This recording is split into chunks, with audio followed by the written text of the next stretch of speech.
주말 여러분을 찾아뵙고 있습니다. 안녕하세요. 한밤의 기막힌 투자 주말 방송의 진행을 맡은 정다영입니다.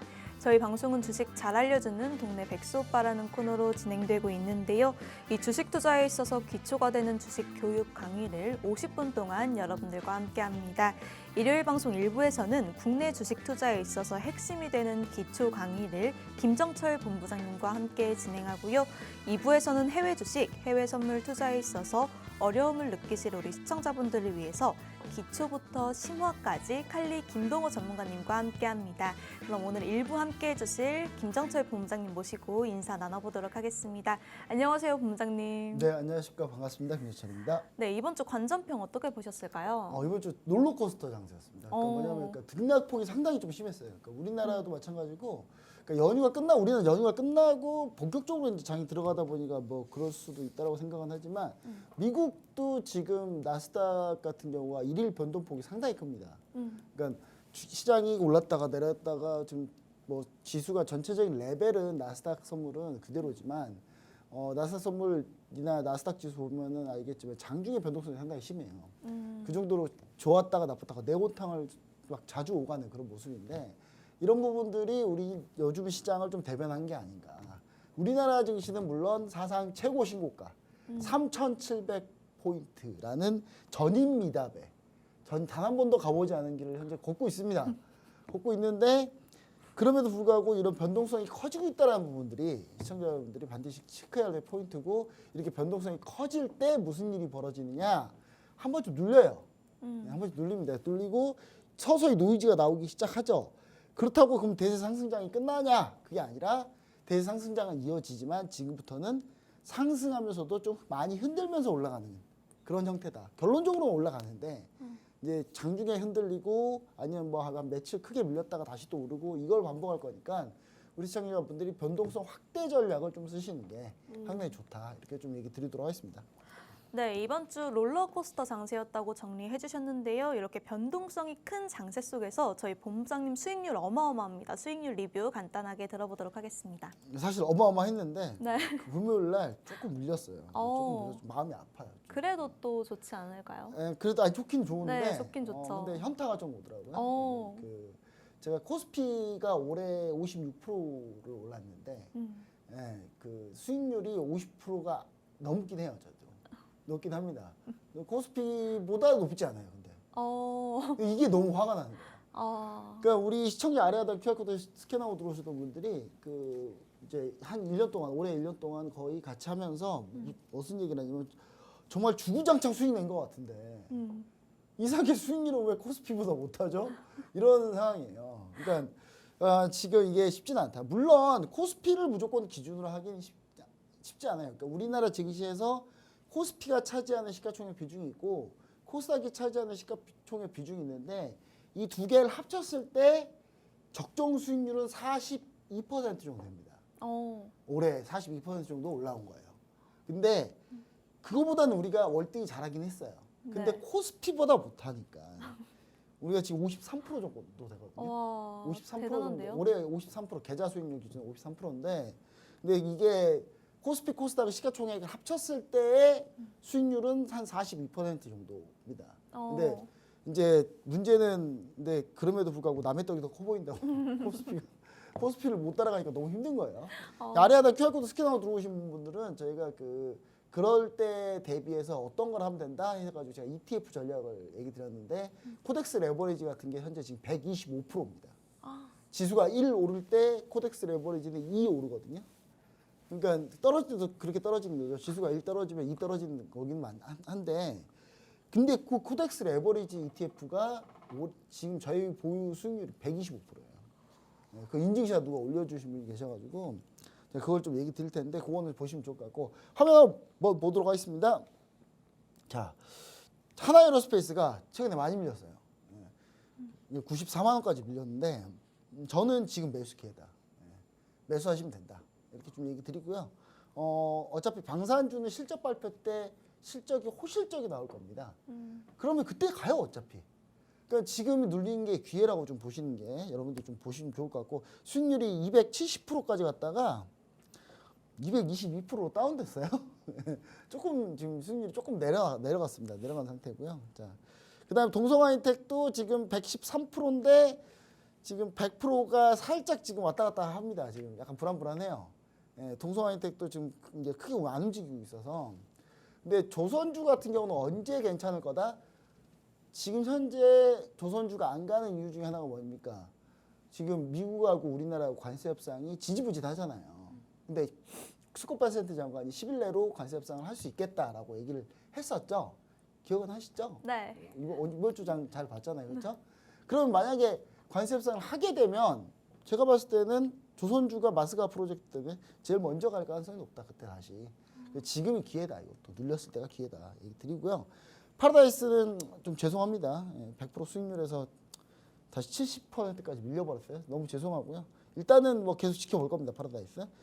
자, 그리고 하나엔진도 역시 조선주니까 같이 맞춰서 보시면 될 것 같고, TFE, 이 TFE가 반도체 관련인데 이거 수익률이 39% 막 또 40%까지 다시 갔거든요. 근데 다시 또 떨어졌어요.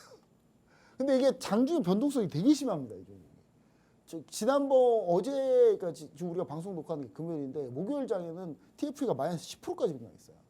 근데 다시 또 오르고 왔다 갔다 계속하고 있습니다. 근데 저는 이 TFE가 이제 이 방송에서 가지고 나온 종목이기 때문에 우리 시청자 여러분들이 좀 아직 보유하고 있는데 현재 28% 정도 수익 중인데 아직 괜찮습니다. 현재는 좀 더 지켜보시는 게 좀 더 좋을 것 같고, 이번에 이제 TSMC 실적 발표 나왔고, 그러면 삼성은 다음 주가 되면 SK하이닉스 실적 발표, 삼성전자 실적 발표 이제 나오거든요. 잠정 실적, 본 실적이 나오는데, 그러면 이제 그때 또 다시 돌릴 가능성이 높다라는 얘기 다시 한번 드리도록 하겠습니다. 자, 지니언스는 저희가 한 43%에서 수익 실험 마무리했고요. 이거는 아래하단 QR코드 스캔하고 들어오시면 제가 이렇게 올려드려요. 이렇게 올려드리기 때문에 이렇게 보시면 좋을 것 같고, 그 다음에 로보티즘이다. 제일 중요한 게 로보티즘인데 지금 110%인데 제가 수정을 못했네요. 140%까지 올라갔다가 지금 한 128% 정도 됩니다. 지금 수정 못해가지고 110%에 현재 돼 있는데, 로보티즘 9월 1일 날 이렇게 공략해서 제가 지금 9월 1일 날부터 지금까지 쭉 끌고 오고 있는데 120%를 넘어가고 컸고요. 올해 이번 주에만 140%를 찍긴 찍었어요.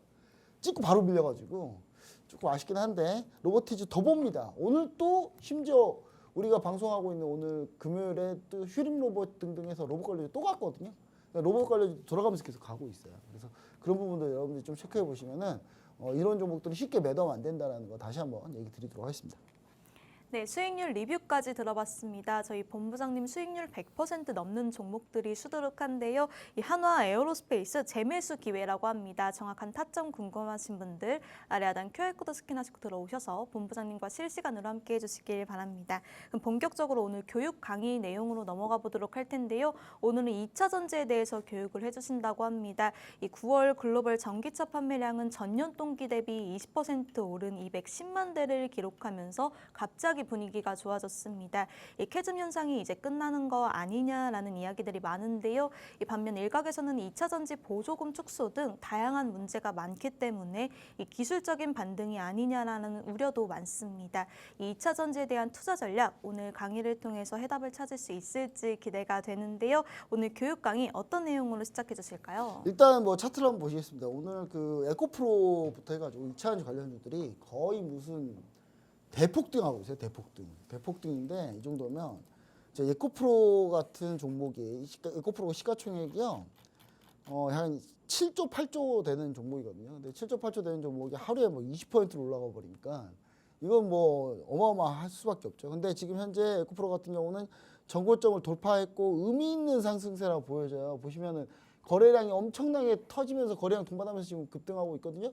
그러니까 이런 부분들이 조금 의미 있는 상승세다. 근데 이게 상승세가 계속 지속될 거냐, 계속 갈 수 있을 거냐에 대한 의문은 좀 있습니다. 왜냐하면 지금 2차전지 같은 관련주들이 지난 9월에 이제 전기차 판매가 많이 됐다는 얘기 때문에 이제 그것 때문에 계속 훈풍이 불어가지고 올라가고 있는데, 이게 캐즘이 완전히 해소됐다라고 하긴 좀 그렇습니다. 제가 얘기 드리고 싶은 건 뭐냐면, 제가 이거를 똑같은 얘기를 한밤에 기막힌 투자에서 또 했어요. 제가 예전에 2020년대에 제가 뭐라 그러니 그때 2차전지 막 붐이 불어가지고 2021년도까지 해서 붐이 불었을 때, 그리고 근데 주가는 2023년에 제일 많이 갔고요. 근데 그때 제가 얘기 드렸던 게 뭐냐면 그 2차 전지 전기차가 보통 차 사면 몇 년 타는 줄 아세요? 보통 몇 년 타십니까? 차 가지고 계시잖아요. 네. 독삼사 차 가지고 계시고 있는데. 네. 저는 이제 2년쯤 돼서 2년쯤 됐습니까? 네, 그럼 2년쯤 앞으로 됐습니다. 보통 한 차가 한 5년 정도 타요. 어. 최소한 5년 이상 타거든요. 네. 5년이 넘어가기 시작하면 그때부터는 이제 좀 차를 바꾸기 시작해요. 음. 근데 5년 이상 그러니까 2020년도 때부터 코로나 때 많이 팔렸으니까 이게 그때부터 많이 팔리기 시작했으니까 지금이 딱 뭐죠? 바꿀 교체 주기. 네. 신규 그러니까 전기차 타는 사람은 전기차만 타더라고요 보통. 어. 전기차가 좀 더 괜찮다는 생각 때문에. 근데 전기차 배터리 같은 경우는 그 5년 이상 타고 막 이런 방전되면 그 배터리 이거 얼마 못 가거든요. 그러면 이제 배터리 때문에라도 이거 중고차로 던지고 막 사는 사람 많은데 지금 보시면 아시겠지만 2차 전지가 지금 그 전기차 교체 주기에 좀 와 있다. 그렇게 보시면 됩니다. 그래서 좀 판매량이 좀 많이 는 거예요. 근데 이게 지속적으로 판매가 되려면 뭐 어떻게 돼야 됩니까? 기존에 교체 주기 있는 전기차 이외에도 신규로 전기차 들어간 사람이 많아야 되겠죠. 그게 제일 중요한 겁니다. 그래서 그게 중요하다라고 좀 얘기 드리고 오늘 이제 2차 전지에 대해서 전반적으로 얘기를 할 건데 PPT 화면을 좀 보시면은 자 2차 전지가 뭔지부터 한번 갈게요. 왜냐면 우리 정다영 MC님이 모를 것 같아서 정다영 MC님의 그 네. 눈높이에 맞춰가지고 오. 그게 시청자 눈높이랑 똑같거든요. 이게. 그렇죠. 그래서, 네. 그래서 자 보시면 2차 전지가 뭐겠습니까? 2차 전지가 뭘까요? 1차 전지가 아닌 리튬의 이온화로 이루어지는 충전 전지라고 저기 적혀 있는. 그러니까 1차 전지 아니면 2차 전지예요. 그러니까 1차 전지가 뭘까요? 1차 전지는 어떤 걸까요? 충전이 안 되는 전지. 어. 우리가 흔히 그냥 쓰는 그 배터리 있잖아요. AAA 뭐 이런 네. 거 있잖아요. 네네. 네, 그런 것들이 대부분이 다 이게 1차 전지입니다. 그리고 충전이 되면 이게 2차 전지예요. 네, 충전이 되면 2차 전지다. 2차 전지 사용처는요. 보통 충전을 하는 모든 배터리가 다 그냥 2차 전지입니다. 노트북 갖고 계시죠? 네. 네, 그리고 뭐 스마트폰도 있죠? 네. 네, 전기차는 없죠? 네. 내연기관차죠? 그렇죠? 근데 그런 때 다 충전을 하잖아요. 그 충전을 하는 모든 배터리들은 다 2차 전지 쓰고 있어요. 예. 대표적으로 이제 여기다 추가로 하면 ESS 에너지 전용 장치 역시 마찬가지고. 자, 근데 2차 전지 배터리에는 4대 소재가 있습니다. 이 소재가 이 2차 전지를 구성하는 4대 소재예요. 원가율로 따지고 보면 제일 비싼 게 양극재입니다. 양극재가 원가율 한 40% 잡아먹는데 그 다음에 음극재가 한 20%, 전해질이 한 20%, 그 다음에 분리막이 한 5에서 15% 정도 차지를 합니다. 제일 중요한 2차 전지 소재는 뭐예요? 양극재와 음극재다. 뭐 이렇게 얘기할 수 있겠죠? 그렇죠? 예. 이제 보시면은 자 2차 전지 배터리의 작용 원리입니다. 2차 전지 배터리가 어떻게 작용하는지 한번 그 정다영 MC님께서 좀 잘 보시면 좋을 것 같은데 양극재에 있는 리튬이 이온화가 뭐죠? 물처럼 돼가지고 이게 리튬 이온과 전자가 음극으로 이동을 해요. 그러면 충전. 그리고 이게 반대로 움직이면 방전. 이렇게 돼요. 이런 구성을 갖고 있거든요. 자, 보시면은 전자의 이동으로 에너지가 발생하는 원리를 가지고 만든 게 2차 전지입니다. 말로만 하니까 어렵죠. 그림 보십시오. 자, 여기가 이제 양극재입니다. 양극재. 플러스 양극. 마이너스 음극. 이거 알고 계시죠? 예. 네, 알고 계실 거라고 보고 있고. 자, 이 양극재에서 이쪽으로 넘어가요. 리튬 이온이 분리막을 통과해서 넘어가요. 이 분리막이 왜 필요하냐면 음극하고 양극이 만나잖아요. 터져요. 터집니다. 배터리 화재는 그래서 발생하는 거예요. 예. 근데 그 못 만나게 하려고 분리막을 세워놔요. 근데 분리막인 이유는 뭐냐면 리튬 이온은 통과해야 되거든요. 여기. 리튬 이온은 얘네들은 이제 각각 다 금속이고 그런 것들인데 이런 것들이 서로 분리막으로 못 만나게 하고 대신 이온은 통과할 수 있게끔 하는 게 분리막입니다. 자, 이쪽에서 이쪽으로 이동하면 뭐라고요? 충전. 하수교과가 좀 느리네요. 이쪽에서 이쪽으로 가면 방전. 네. 뛰어나네요. 네. 갑자기 사람이 왔다 갔다 되게 많이 하시네. 자, 보시면은 자, 양극과 음극을 구성할 때 각각 필요한 금속과 소재가 있습니다. 근데 양극재로 많이 쓰이는 게 니켈하고 망간하고 코발트, 알루미늄, 인산, 철 이런 걸 써요. 네, 그리고 음극에는 보통 이제 흑연 이런 거 많이 쓰고요. 자. 근데 제일 중요한 게 양극재인데 양극재를 두 가지 분류로 나눌 수 있어요. 두 가지 분류로 나눌 수 있는데 첫 번째가 삼원계 배터리, 두 번째 LF 배터리인데 삼원계 배터리가 니켈, 코발트, 망간, 수산화 리튬을 써가지고 만드는 그런 배터리입니다. 이게 우리나라에서 하는 배터리예요. 기술력이 상당히 많이 필요한 그런 배터리고 LF 배터리는 중국에서 많이 하는 건데 인산, 철, 탄산 리튬을 통해서 만든 게 LF 배터리입니다. 이 두 개의 장단점이 있는데요. 삼원계 배터리는 일단 주행거리가 길어요. 에너지가 훨씬 더 많이 들어가 있어요. 근데 LF 배터리는 일단 안전합니다. 안전하다는 건 뭐냐면 이제 좀 화재 위험이 덜하다. 근데 중국 배터리가 다 LF 배터리거든요. 근데 중국에서 왜 화재가 날까요? 자꾸 안전해야지 정상인데. 중국은 심지어 LFP 배터리조차도 안전하지 않게 만들어요. 대단한 이런 능력은요, 여러분 그냥 가질 수가 없는 겁니다, 여러분.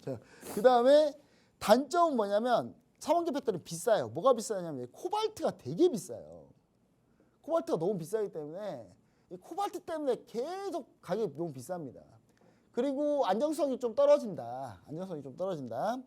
짧은 LF 배터리의 단점은 짧은 주행거리고 중량이 엄청 무겁습니다. 배터리가 되게 무거워요. 인산 철로 만들었으니까 뭐 이렇게 가벼울 리는 없잖아요. 그렇죠? 자, 보통 주행거리가 이제 여기서 좀 더 늘었는데 지금 최대 700km까지 나오고요. LF 배터리는 한 500km까지도 나옵니다. 이제 500km까지 나오고. 자, 주요 이제 생산업체는 우리나라 배터리 셀 3사가 다 삼원계 배터리를 하고 있고 LF 배터리는 중국의 배터리 회사들이 대부분 이걸 하고 있습니다. 그리고 이제 전기차에서는 삼원계 배터리를 쓰는 회사들이 이제 BMW나 포르쉐 이런 고가 차량들이 이제 삼원계 배터리를 쓰고요. 그 LF 배터리는 주로 이제 테슬라, 약간 저가형 차들, 그리고 뭐 벤츠가 요즘에 중국 LF 배터리 쓰고 있죠. 벤츠는 왜 LF 배터리를 쓰고 있을까요? 고가 아닌가요? 네. 중국 그 벤츠 전기차 타면 중국 전기차 타는 거다라는 얘기들이 있어요. 자, 그리고 이제 니켈, 코발트, 망간 요게 삼원계 배터리가 제일 중요한데 요것들이 이제 여러 가지 조합을 통해서 진행이 되는데 특히 NCM 니켈, 코발트, 망간이 가장 좋은 기술력을 갖고 있고 이게 바로 에코프로가 갖고 있는 기술력이에요. 에코프로 BM이 이거를 하고 에코프로가 이 전구체를 만들어서 넘깁니다. 그리고 에코프로 BM이 니켈, 코발트, 망간 조합해서 양극재를 만들어요.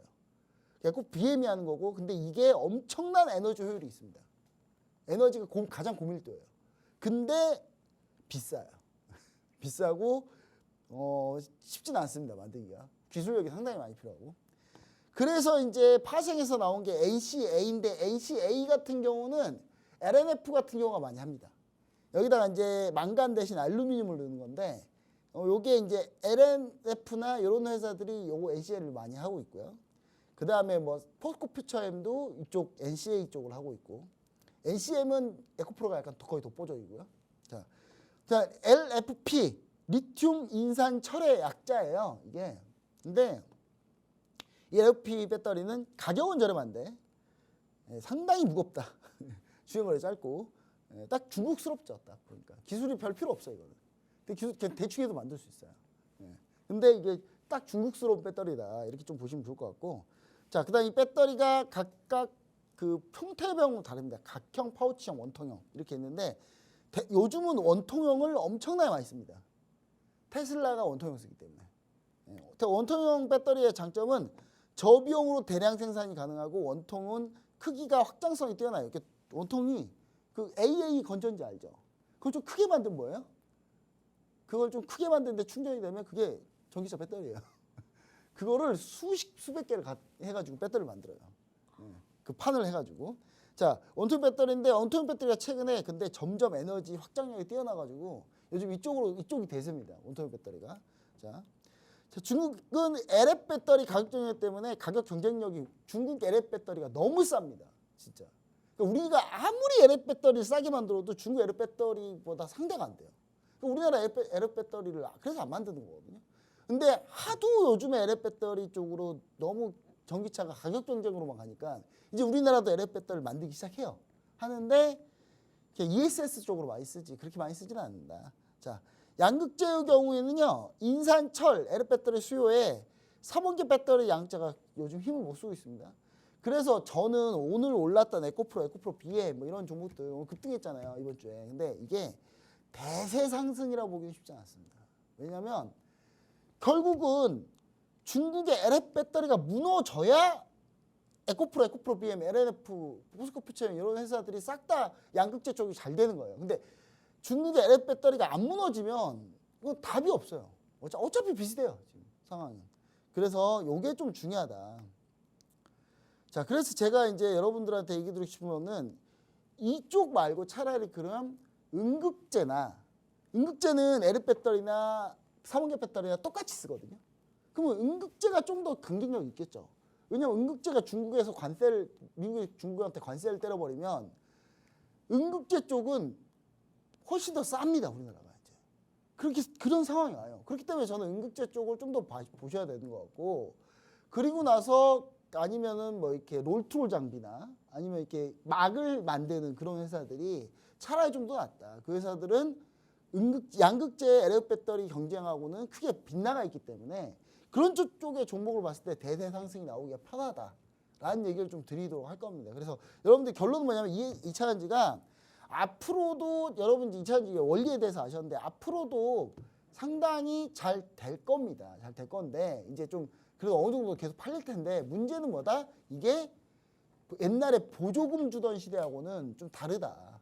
옛날에 보조금을 막 줬을 때는 이 전기차 관련주들이 그냥 무한 확장을 했다면 지금은 보조금이 거의 없죠. 각 나라마다. 그래서 그런 부분들 때문에 제가 봤을 때는 2차 전지 그냥 일반 양극재 관련주들은 여러분들이 너무 공격적으로 보시면 안 된다라는 거. 그렇게 얘기 좀 드리고요.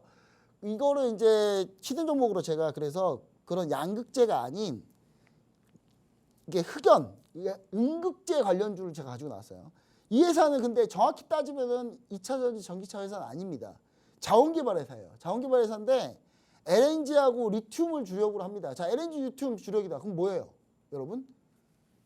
에이펙 정상회담 때 만약에 우리나라가 미국과 관세 협상이 타결되면 그러면 그냥 또 알래스카 프로젝트 하면서 LNG 이 회사가 또 뜨는 겁니다. 이 회사는. 그거 말고도 이걸로 또 다른 재료가 또 있다. 이 회사는. 그 리튬 광산을 많이 갖고 있어서 이 부분 때문에 이제 전기차 쪽으로 좀 분리가 되는 종목이고요. 근데 여기서 최근에 세계 2위 매장량의 탄자니아 흑연 광산을 현재 개발하려고 하고 있습니다. 흑연이 지금 다 중국 거만 쓰고 있거든요. 중국 거만 쓰고 있는데 중국 흑연에 대해서 미국이 반덤핑 관세를 물렸어요. 그럼 중국 흑연 쓰면 비싸져요. 가격이. 미국에서 팔 때는. 그래서 중국 흑연을 안 써야 되는데 이 회사가 그 중국 흑연 안 쓰기 위해서 탄자니아 광산을 또 개발해가지고 거기서 성공을 했어요. 그래서 이 탄자니아 흑연 광산이 이번에 본격적으로 개발이 되면 그럼 이 종목에서 나온 자원 가지고 우리나라 응급제 회사들이 돈을 벌 수 있다. 이 회사도 그러면 돈을 벌 수 있으니까 이 회사도 비싸게 팔 수 있겠죠. 흑연을. 그렇기 때문에 이 회사가 상당히 좀 유망하다 이렇게 좀 보고 있습니다. 차트를 보시면 아시겠지만 주가가 거의 안 올랐습니다. 거의 누워 있어요. 누워 있고 이번에 오른 것도 이날 그냥 잠깐 반짝 올랐던 거 이거 프리마켓에서 잠깐 올랐던 거거든요. 이거 금방 합니다. 이번에 만약에 이거 고가 돌파하면 전고점 무조건 보러 간다라는 생각을 하셔야 됩니다. 그래서 이 종목명 궁금하신 분들 아래단 QR코드 스캔하고 들어오시면 제가 이 종목명 투자 전략해서 알려드리도록 하겠습니다. 네, 2차 전지란 무엇인가 기초부터 자세히 알아봤고요. 관련한 히든 종목 힌트까지 들어봤습니다. 이 히든 종목의 정확한 종목명 궁금하신 분들 하단 QR코드 스캔하시고 들어오셔서 히든 종목의 정확한 종목명 받아가 보시길 바랍니다.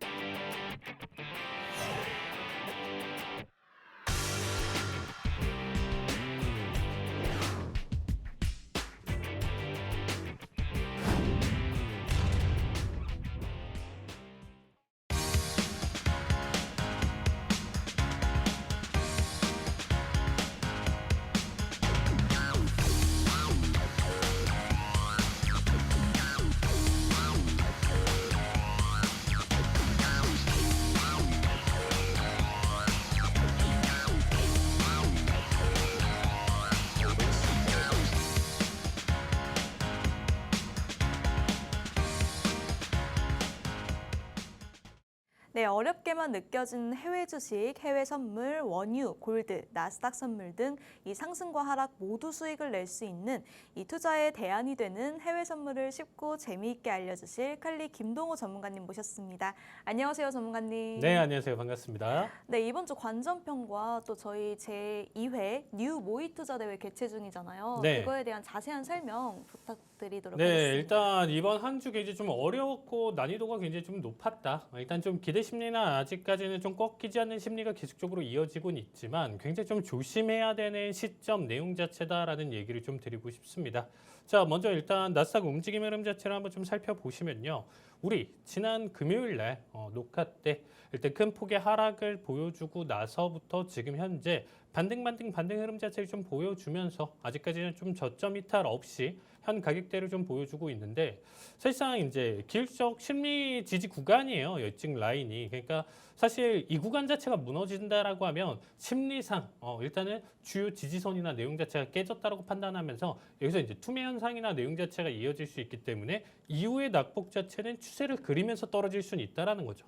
아직까지는 그 내용 자체가 그려지진 않았기 때문에 충분히 AI 반도체 내용 자체를 살려서 다시금 시장이 반등할지 오히려 추가 하락을 보여줄지 이 내용 자체는 우리가 시진핑과 트럼프 대통령 간의 이제 회담과 내용 자체 결과에 따라서 이제 좀 달라질 것으로 예상이 되고 있고요. 다음 주 한 주 기준으로 좀 살펴본다라고 하면 현 구간대 혹은 저점 이탈에 대한 휩소 영역까지는 좀 그려질 수는 있다라고 보여주고 있습니다. 자, 이럴 때일수록 여기서 이제 폭락이 나올 수도 있고 아닐 수도 있지만 가능성이 높아졌다라는 거죠. 앞에까지만 하더라도 사실 상승 지속을 계속적으로 좀 보여줬었기 때문에 함부로 매도다라는 얘기를 드린 적이 없었어요. 그냥 조심은 해야 되지만 일단 하락 관점이나 내용 자체를 함부로 얘기를 드리지는 않았었는데 지금 현재 내용 자체를 좀 보신다라고 하면 굉장히 좀 위험해요.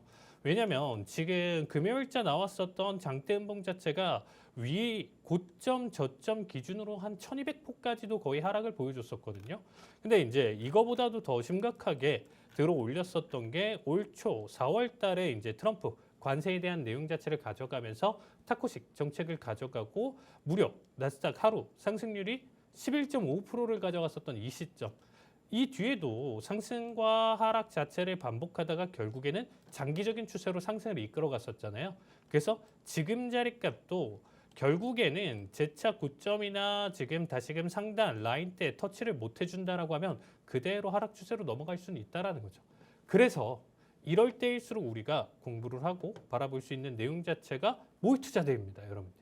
자, 모의 투자대에서 일단 좀 간단하게 좀 설명드린다라고 하면 아직까지는 우리가 상승이나 내용 자체, 대세 상승장으로 일단은 좀 바라볼 수는 있지만 급락 조정에 대한 내용 자체도 충분히 생각해 볼 수 있어요. 이번 내용 자체가 워낙 사람들, 제가 얘기를 드렸었던 게 뭐냐면 지난 방송, 지지난 방송에서 긍정을 계속적으로 악재가 있음에도 불구하고 상승을 통해서 사람들 마음속에 긍정을 계속적으로 가져왔었을 때 더 많은 비중으로 이런 고점에서 따라 들어가는 포모 현상이 굉장히 좀 많이 이루어진다라는 거예요. 그런 내용 자체에서 이번 코인장 보셨나요, 아나운서님? 역대급 청산이 나왔었던 거. 왜냐면 고점 그 라인대에서 레버리지든 그 자산 규모라든지 이런 부분들 자체를 너무 무리하게 투자를 했다 보니까 그 단기 낙폭에서 청산을 당하는 거예요. 그래서 지금 내용 자체도 여러분들 현재 사이클이나 내용이 사실 무시 못할 수준의 조정이 만들어질 수도 있다라는 거예요. 무조건은 아니지만 조정될 가능성이 있기 때문에 여기에 대해서 대비를 하자라는 겁니다. 그래서 어쨌든 25년도는 뭐 남은 10월, 11월, 12월 저는 아직까지는 그래도 뭐 상승장이냐 하락장이냐라고 했었을 때 상승장이 조금 더 가깝다는 표현을 드리지만 언제 급락할지는 모르기 때문에 지난주에도 설명드렸었잖아요. 뭐 장대 음봉 보고 우리가 이 얘기를 하는 게 아니고 이 내용 자체가 지난주 우리가 음봉 떨어지기 전에 준비를 했었던 만큼 그 결과를 지금 가져가고 있다라고 보시면 되겠습니다. 자, 신청 기간은 21일까지고요. 대기 기간은 10월 31일 말일까지입니다. 그래서 지금 방송 보시는 분들 참여 가능하시니까 QR코드로 찍고 들어오신 다음에 참가 신청을 하시면 참여가 가능하니까 지금 현재 참여 지금 아직 늦진 않았기 때문에 봐주시고요. 참여해서 꼭 모의 투자를 꼭 해야 된다는 아니고 무료 라이브 방송으로 교육 내용 자체를 가져가고 있기 때문에 김정철 본부장님이랑 저랑 같이 진행을 하고 있기 때문에 이 내용 자체 공부하고 싶다 하시는 분들 언제든지 자유롭게 참여하셔도 좋습니다. 자, 일단은 그래도 이 내용 자체를 가져가면서 운 좋게 수익이 잘 났다라고 하면 1등 300만 원, 2등 200만 원, 3등 150만 원의 혜택을 가져가실 수 있고요. 결과는 몰라요, 여러분들. 내가 뭐 100만 원, 500만 원 수익이 났는데 이게 정말 순위권 안에 들 수 있어요. 나머지 분들이 다 손실을 기록할 수도 있는 거잖아요. 그래서 이 내용 자체는 정답이 없기 때문에 꼭 참여를 해보셔서 어쨌든 내 돈 들어가는 게 아니고 모의 투자니까 가볍게 가벼운 마음으로 참여해 주시고요. 자, 거기에서 이제 참가자 중 80% 이상 출석을 해 주시고 왕복 50원 이상의 정상 거래를 모두 충족하면 100만 원 상당의 혜택도 드리고 있으니까 많은 참여 부탁드리도록 하겠습니다. 네, 저희 뉴 제2회 모의투자 대회 개최 중이라고 합니다. 이 모의투자 대회에 참여하시는 분들 모두 무료 교육 강의 내용 들어보실 수 있고요. 또 1, 2, 3등에게는 상금도 있다고 하니까요. 많은 참여 부탁드립니다. 참여하고 싶으신 분들 아래 하단 QR코드 스캔하시고 들어오셔서 자세한 참여 방법 받아가 보시길 바랍니다. 그럼 이제 본격적으로 교육 강의를 진행해 보도록 할 텐데요. 오늘은 RSIN 다이버전스에 대한 교육 강의를 준비해 주셨다고 하는데 어떤 걸까요? 전문가님. 네, 일단은 RSI랑 다이버전스 지난주에 이제 볼린저 밴드를 진행을 했었는데 네. 사실상 거기서 플러스 알파 효과를 가져가기 좋은 보조 지표다라고 제가 좀 얘기를 드렸고 사실상 제가 여러 가지 지표들 저 역시도 많은 공부를 했고 사실 라이브 방송 통해서 매일같이 진행을 하는데 사실 꾸준히 사용되는 지표 중에 하나다라고 보시면 되겠습니다. 가시적으로 굉장히 좀 우리가 좀 보기 편하고 이평선과 같은 수준으로 이제는 좀 보실 수 있다. 공부를 충분히 하시고 대응 자체를 보시면 그냥 이평선 같은 개념이다라고 보시면 될 것 같아요. 그래서 자, 오늘자 강의 RSI 그리고 거기에 따른 다이버전스에 대한 내용 자체 한번 좀 간단하게 설명드리도록 하겠습니다. 자, 일단은 뭐 목표에 대한 내용 자체로 뭐 RSI 개념 원리, 뭐 그리고 RSI를 통한 매매 타이밍 포착 그리고 다이버전스 신호를 통한 추세 전환에 대한 판단 이런 부분들 여러분들이 오늘 알고 가시면 될 것 같습니다. 자, 일단 RSI는 가격의 상승 하락 강도를 수치화한 지표고요. 0에서 100 사이 값으로 이제 표시가 되고 70 이상이면 과매수고 30 이하면 지금 현재 과매도 상태다라고 알려주는 거예요. 그래서 이 내용 자체를 내가 이렇게 공부를 했기 때문에 나만 하는 지표가 아니고요. 전 세계 투자자들이 이미 너무 많이 사용하는 이평선처럼 사용을 하고 있기 때문에 이런 교육이 왜 중요하냐면요. 나만 생각하는 게 아니고요. 모든 투자자들이 그 자리에서 이러한 심리나 내용 자체를 보여줄 수 있기 때문에 알맞게 대응을 할 수가 있다는 거죠. 무조건은 아니지만 다수의 내용 자체를 가져갈 수 있는 부분이기 때문에 알아두면 굉장히 좋은 지표다라고 보시면 될 것 같습니다. 자, 계산 방식이나 내용 자체는 사실상 그렇게까지 중요하지는 않아요. 그래서 시기나 이런 내용 자체로 가져간다. 그리고 보통 14일 기준으로 계산을 하고 단기 트레이딩 기준으로 9일 그리고 중기 분석으로는 14일에서 21일 정도로 이제 좀 사용을 한다라고 보시면 될 것 같고요. 자, 지금 이론 내용 자체를 너무 길게를 하면 도저히 무슨 내용인지 몰라요. 그래서 중간에 보조지표 내용 자체를 좀 보면서 가져갈게요. 자, 위에 상단에 지금 놓여져 있는 흰색 선이 RSI 지표입니다. 간단하죠. 뭐냐면 결국에는 우리 가격 자체가 캔들의 가격 자체가 상승을 하면요. 따라서 똑같이 상승을 하고 하락을 하면 그 구간에서 하락하고 똑같은 가격에 대한 움직임을 보여주는 지표예요. 그래서 후행성 지표다라는 얘기를 좀 가져가면서 사실상 뭐 안 좋게 생각하시는 분들이 있는데 우리가 여기서 이제 좀 눈여겨볼 만한 간단한 내용 자체를 좀 설명드리면 앞에서 좀 설명드렸다시피 지금 이 지표 같은 경우는 0에서 100까지 딱 정해져 있어요. 범위 자체가 0과 100으로 정해져 있고 우리가 움직이는 가격 지표 같은 경우는 가격이 정해져 있지 않죠. 그냥 올라가면 나스닥이 뭐 지금 24,000대라고 했었을 때 뭐 27,000이 무조건 고점이고 그 이상 못 올라가 이런 게 없잖아요. 3만도 갈 수 있고 6만도 갈 수 있고 뭐 10년 뒤에 본다라고 하면 뭐 10만도 갈 수 있잖아요. 그러니까 걔네는 제한은 없는데 얘는 0에서 100이라는 제한점이 있는 지표다라고 보시면 되겠습니다. 앞에서 설명드렸다시피 이 수치가 왼쪽에 놓여져 있는데 지금 좀 제가 제 얼굴로 좀 가려져 있는데 수치 지금 위에도 떠 있어요. 100, 90, 80 이렇게 이제 좀 나와져 있는데 이 수치나 내용 자체가 0에서부터 100까지 이렇게 나와져 있고 30과 70 사이 구간대를 우리가 좀 안정적인 라인대라고 좀 보여주고 있어요. 그래서 보라색 음영 안에 들어있는 거는 지금 현재 변동성이 30에서 70 안정 구간에 좀 놓여져 있고 만약에 가격대가 계속적으로 올라가면서 이 70 이상을 벗어나면서 왼쪽이 70 이상을 벗어나면서 올라간다라고 하면 여기서 신호를 주는 거예요. 지금 과매수 구간이야. 너무 과열돼 있어. 단기적으로 너무 많이 치고 올라가 있어를 얘기를 하는 거예요. 워 시장아 진정해. 가격이 계속 지금 올라가다 보니까 여기 진정해라고 얘기를 하는 거예요. 그럼 보통 이렇게 70 이상의 수치를 가져가는 이런 과열 구간에서는 어떤 형식을 보여주냐면 당연히 조정이 나온다라는 거예요. 그러면 떨어질 때도 같은 모양이겠죠. 한도 끝도 없이 떨어지면서 30 이하를 보여준다라고 하면 30과 70 사이는 안정적인 움직임을 보여주지만 더 30 이하를 가져가면 워 시장아 진정해 라고 계속 얘기를 하면서 가져가는 거예요.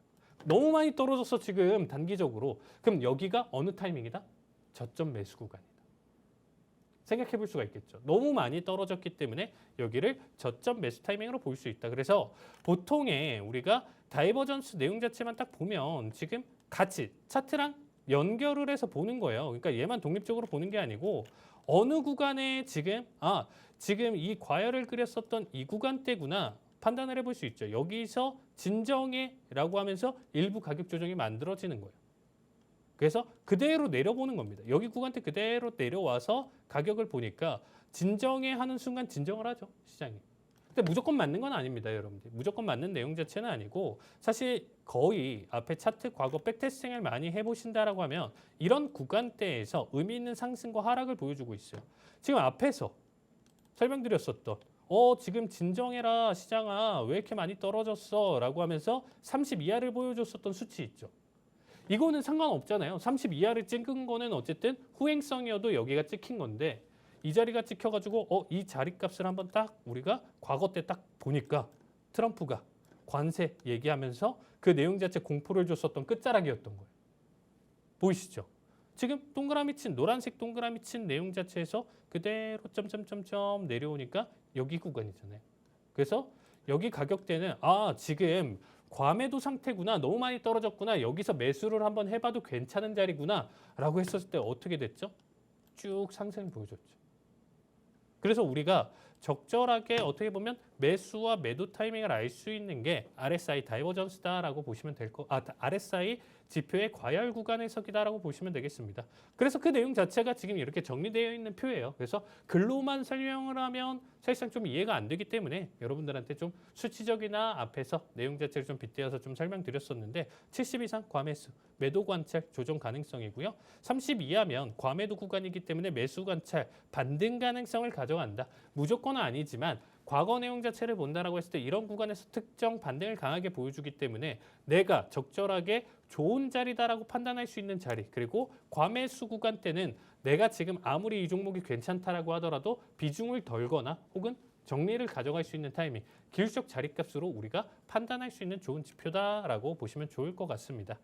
자, 거기에 따라서 지금 일단은 추가적으로 간단하게 또 설명드릴 수 있는 내용 자체가 다이버전스예요. 지금 앞에 좀 설명드렸던 내용 자체가 지금 여기서 정리되어 있는 거고 이평선이랑 MACD 저는 이평선 MACD도 괜찮지만 사실상 볼린저 밴드 내용 자체랑 좀 같이 사용해 보시는 거 정말 추천드리고요. 정말 지금까지도 단기 분봉 트레이딩을 가져간다라고 하더라도 굉장히 좀 의미가 있어요. 그래서 이 내용 자체 한번 좀 공부를 깊게 해보시면서 가져간다라고 하면 분명히 피가 되고 살이 될 수 있는 내용이다라고 지금 보시면 좋을 것 같고요. 자, 다음은 오늘 RSI를 설명드렸었는데 이거 하나 가지고는 좀 한계점이나 내용 자체가 여러 가지가 있습니다. 그래서 그 한계점을 조금 더 플러스 알파 보완을 할 수 있는 내용 자체가 다이버전스예요.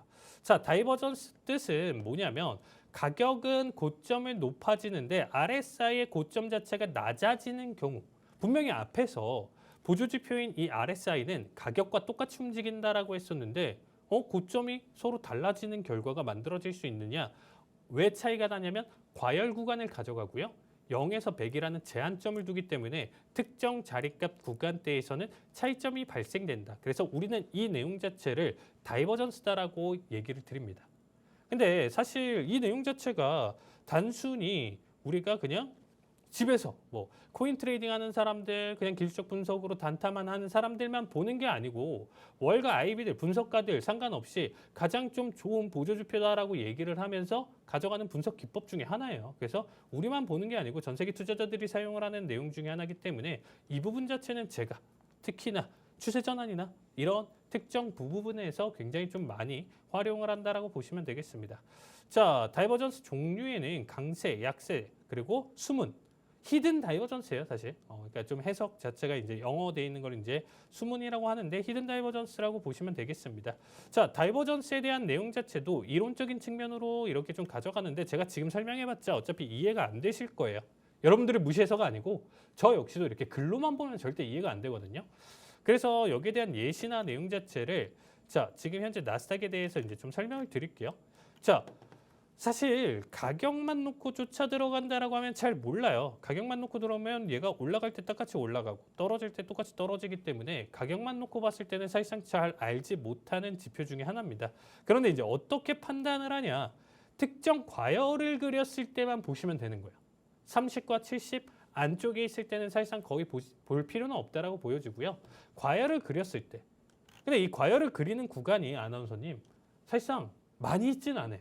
이게 일봉상인데 6월달, 5월달쯤에 한번 또 보여주고 잔잔하게 사실 좀 그려지긴 했었는데 갭이 꽤 크다라는 거예요. 일봉상 관점에서 뭐 몇 달이 될 수도 있고 뭐 6개월 혹은 년 단위 기준으로 출현할 수가 있어요.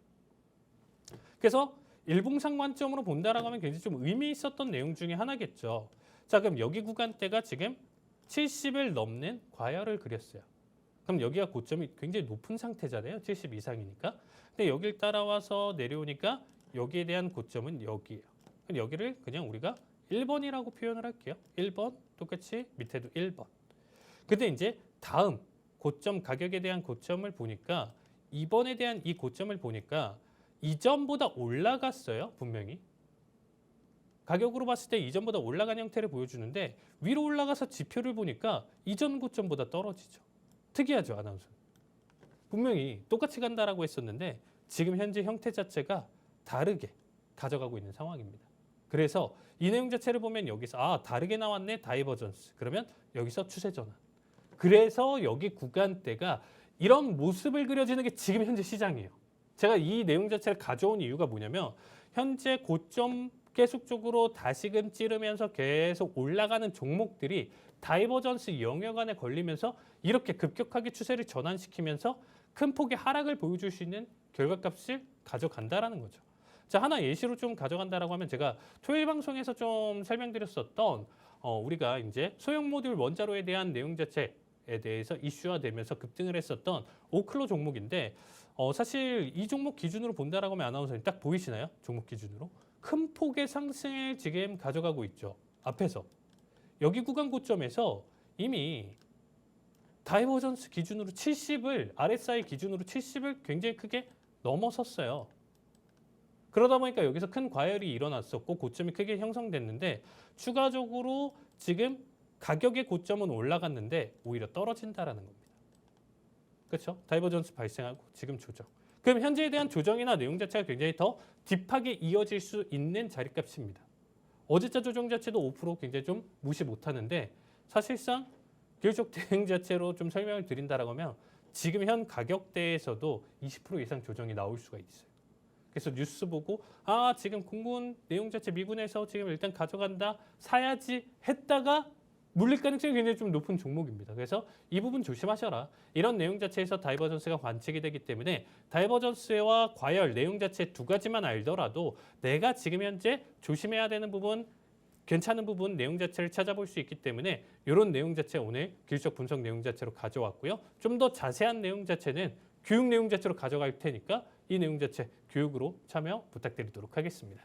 네, RSI의 이 해석의 기본 원칙부터 자세히 알아봤고요. 이 다이버전스의 종류부터 실전 예시까지 알아봤습니다. 그리고 이와 관련된 히든 종목은 어떤 걸 준비해 주셨을까요? 네, 일단은 오늘자 히든 종목은요. 퀘르마이닝을 가져왔습니다. 근데 사실 앞전에 우리가 이 방송에서 공개를 하고 이 방송에서만 얘기를 했었던 종목들만 한번 좀 살펴볼게요. 최근 수익률이나 내용 자체가 들고 가는 종목에 대해서 이제 좀 설명을 드리도록 하겠습니다. 지금 QR 참여하신 방 안에서 직접적으로 좀 계속 공개를 하고 끌고 가고 있는 종목이다 보니까 이전에 아나운서님 기억하시나요? 인텔리아 테라퓨틱스 계속 강조를 드렸었는데 지금 100%가 넘었어요. 100% 넘고 어제째 이제 좀 조정 자체가 나왔었는데 13달러에 들어간다 얘기한 게 지금 엊그제인데 지금 현재 100%를 넘어서 얼마 되지도 않았는데 수익률이 100%입니다. 대단하죠? 자, 거기에 따라서 지금 일단은 추가 상승 가능성도 있고요. 최대 지금 현재 가격대에서도 2배를 바라보고 있는 자리예요. 근데 어느 정도 좀 보유자 영역이고 만약에 내가 앞에서 방송을 못 들어서 이 종목에 대한 신규 접근이나 내용 자체를 좀 보고 싶다 하신 분들 같은 경우는 리스크 감안하고 좀 지켜보셔야 돼요. 그래서 사실 당장보다는 조금 더 비중 낮춰서 아니면 이제 금액대를 좀 낮춰서 천천히 좀 분할 매수 관점으로 좀 보시고요. 보유하신 분들은 그대로 이미 50% 이익절을 가져왔기 때문에 충분히 매력적인 가격대에서 계속적으로 홀딩 바라보고 자, 이머전트 바이오 솔루션 같은 경우도 지금 괜찮습니다. 어제자 이제 큰 폭의 하락 대비 아직까지는 좀 버텨주고 있는데 사실상 얘도 7.2달러 선 유지하면서 다시금 10달러를 돌파를 했는데 이제 목표가는 좀 얼마 남지는 않았어요. 단기 하루 캔들 기준으로 딱 마지막 불꽃을 태울 가능성이 높습니다. 왜 그러냐? 다이버전스. 보이시나요, 아나운서님? 앞에서 큰 폭의 70 이상의 상승 자체를 보여주고요. 거기에 따라서 추가 고점을 갱신을 했을 때 얘가 이전 고점보다 돌파를 못할 가능성이 있어서 여기 구간대에서 일부 다이버전스가 만들어질 가능성이 높아요. 그래서 전고를 돌파하는 이 시점에서부터는 청산자리값을 잡을 겁니다. 이거는 기술적 내용 자체 가져가면서 같이 바라볼 수 있는 내용 자체고요. 지난주 히든 종목 저희가 시간이 부족해서 공개를 좀 못했었잖아요. 네. 그래서 제가 이제 방송에서 코카콜라 내용 자체를 이제 방에서 공개를 했었고요. 이 종목 같은 경우는 월요일날 바로 공개를 드렸었고 자리값 설명을 드렸었는데 66달러 초반에 들어가서 지금 68달러대까지 올라왔어요. 그래서 최근 조정 장세 내용 자체에서도 굉장히 좀 재미를 많이 봤었던 종목이다. 자, 그래서 오늘자 준비한 종목은 도대체 뭐냐라고 하면 퀘르마이닝입니다. 자, 토요일날 종목이랑 똑같고요. 사실상 이제 광산 업체라고 보시면 되겠습니다. 현재 골드 가격은 떨어지지 않고 있습니다. 단기적으로 고점 대비 20% 30% 하루 안에 폭락이 나온다라고 하면 이 종목이 바로 손절이나 어떻게 보면 정리를 좀 가져가는데 그 내용 자체가 아니다라고 하면 지금 좀 괜찮다라고 보시면 될 것 같아요. 특히나 이제 뭐 미국 그리고 캐나다, 멕시코 쪽에 광산을 지금 가지고 있기 때문에 여기에 따라서 지금 로체스터 확장 프로젝트 완료로 생산 능력 2배 이상 확대된 점 이런 부분 자체가 좀 긍정적으로 주가 상승을 좀 가져갈 수 있고요. 뭐가 됐든 골드, 실버 할 것 없이 이런 광산 자체에서 나와주는 이런 내용들 자체가 지금 현재 가격 상승이 굉장히 올라왔다라는 거죠. 이전에 열심히 캐가지고 10,000원 벌었던 게 이제는 그만큼 똑같은 힘을 들여서 캤었을 때 15,000원, 16,000원 벌 수 있다라는 거예요. 그래서 기업적인 측면이나 내용 자체에서도 그냥 어떻게 보면 자연스럽게 올라가고 2분기 기준 사상 최대 순이익 EPS를 달성을 했다 보니까 이 부분 자체도 굉장히 좀 메리트가 있다. 그리고 사실 EV 에비타랑 이제 P, FCF 멀티플 자체가 동종 대비 저평가 구간을 가져가고 있기 때문에 단숨에 지금 현재 상승이나 내용 자체 추세를 보여준다라고 하면 못 잡을 거예요. 제가 드리고 싶은 얘기는 뭐냐면 이미 올라간 거 보고 이제 따라 들어가야지 할 수 있는 타이밍 자체가 안 나와줄 수 있다라는 거죠. 그래서 미리 준비하고 대응 자리가 이 내용 자체 좀 궁금하신 분들은 QR로 제가 진입, 청산, 손절 내용까지도 자세하게 설명드리기 때문에 정말 이 내용 자체를 좀 분석 내용과 정확하게 좀 알고 싶으시다 하시는 분들은 QR로 참여하셔야 이 혜택 모두 받아가실 수 있다. 그리고 마지막으로 모의 투자 대회 아직까지도 기회 있으시니까 QR로 참여하셔서 참가 신청 많이 부탁드리도록 하겠습니다. 네, RSI와 다이버전스 관련한 히든 종목까지 알아봤고요. 저희 모의 투자 대회 개최 중입니다. 더 자세한 내용 궁금하신 분들 아래 하단 QR코드 스캔하시고 들어오셔서 자세한 내용 받아가 보시길 바랍니다. 네, 저희가 준비한 소식은 여기까지입니다. 본 방송에서 제공되는 정보는 투자 판단에 대한 참고 자료일 뿐이며 해당 종목의 가치 또는 상승과 하락을 보장하지 않습니다. 시청해주신 여러분 고맙습니다.